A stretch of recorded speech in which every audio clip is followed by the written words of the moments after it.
দেশে 2 থেকে আড়াই মাস পর ২৬ সালের সর্ববৃহৎ নির্বাচন হতে যাচ্ছে। মক ভোটের পর যেসব প্রতিবন্ধকতা উঠে এসেছে সেসব সমাধানে দ্রুতগতিতে কাজ চলছে বলে জানান ইসি সচিব আক্তার আহমেদ। জানান, পোস্টাল ভোট বিডি অ্যাপসে এখন পর্যন্ত 1 লাখ প্রবাসী ভোটার হয়েছেন। গণভোটের ব্যাপারে ব্যাপক প্রচারণা চালানো হবে। মানিক শিকদারের রিপোর্ট।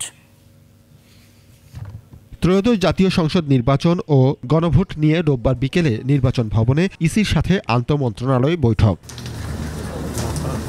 বৈঠকে অংশ নেন স্বরাষ্ট্র, পররাষ্ট্র, অর্থ, শিক্ষা মন্ত্রণালয়ের সচিব সহ নির্বাচনের সাথে সংশ্লিষ্ট বিভিন্ন মন্ত্রণালয় ও দপ্তরের শীর্ষ কর্মকর্তারা। 2026 সালের ফেব্রুয়ারিতে যে নির্বাচন হবে সেটি বিশ্বের বৃহত্তম নির্বাচন হতে যাচ্ছে।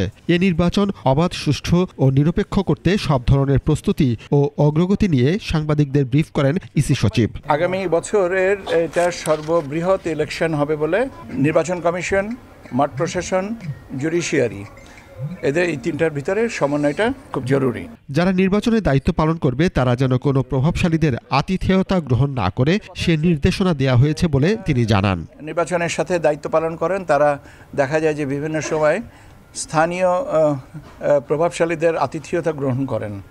এ কথাটা আমাদেরকে বারবারই আমাদের কানে এসছে এবং আমরা এবার বলেছি যে এটা যেন কোনো অবস্থাতেই না হয়। গণভোট ও নির্বাচনের বিষয়ে ভোটারদের সচেতন করতে সরকারি গণমাধ্যমে ব্যাপক প্রচারণা করা হবে। সেই সাথে বেসরকারি টেলিভিশনে প্রচারণার আহ্বান জানানো হয়। প্রাইভেট টিভি চ্যানেলগুলো নিয়ে আমাদের প্রচারণাটা একটু বাড়ান, যেন আমাদের প্রবাসীরা ভোটের আওতাধীন আসেন এবং গণভোট এবং আপনার যে জাতীয় সংসদের নির্বাচনের বিষয়ে আপনারাও নিজেরা প্রোগ্রাম করেন।